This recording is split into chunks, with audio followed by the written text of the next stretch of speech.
Welcome to Chowdeshwari home foods near Simhadripuram.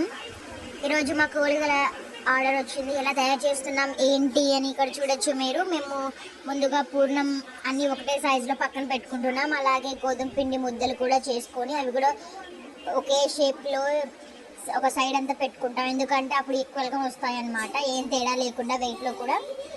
Next మనం ఏం చేస్తున్నామో చూడండి. ఇక్కడ ఆ గోధుమ పిండి ముద్దల్ని తీసుకొని దాంట్లో పూర్ణం, అంటే అది అక్కడ పూర్ణం కనిపిస్తుంది కదా, అది దాంట్లో పెట్టి దాన్ని రౌండ్, దానిపైన మళ్ళీ ప్లాస్టిక్ కవర్ వేసి దాంట్లో స్ప్రెడ్ చేసిన తర్వాత దాన్ని మనం పెనం పైన గోల్డ్ అండ్ బ్రౌన్ కలర్ వచ్చే వరకు అటు ఇటు ఫిక్స్ చేసుకోవాలన్నమాట. తర్వాత మనము దానిపైన గసగసాలు వేయచ్చు, లేకుంటే కొబ్బరి పొడి వేయచ్చు.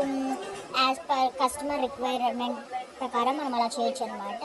అన్నీ ఇలా నీట్గా పక్కన పెద్ద గిన్నెలో పెట్టుకున్నాను అనమాట. Thank you.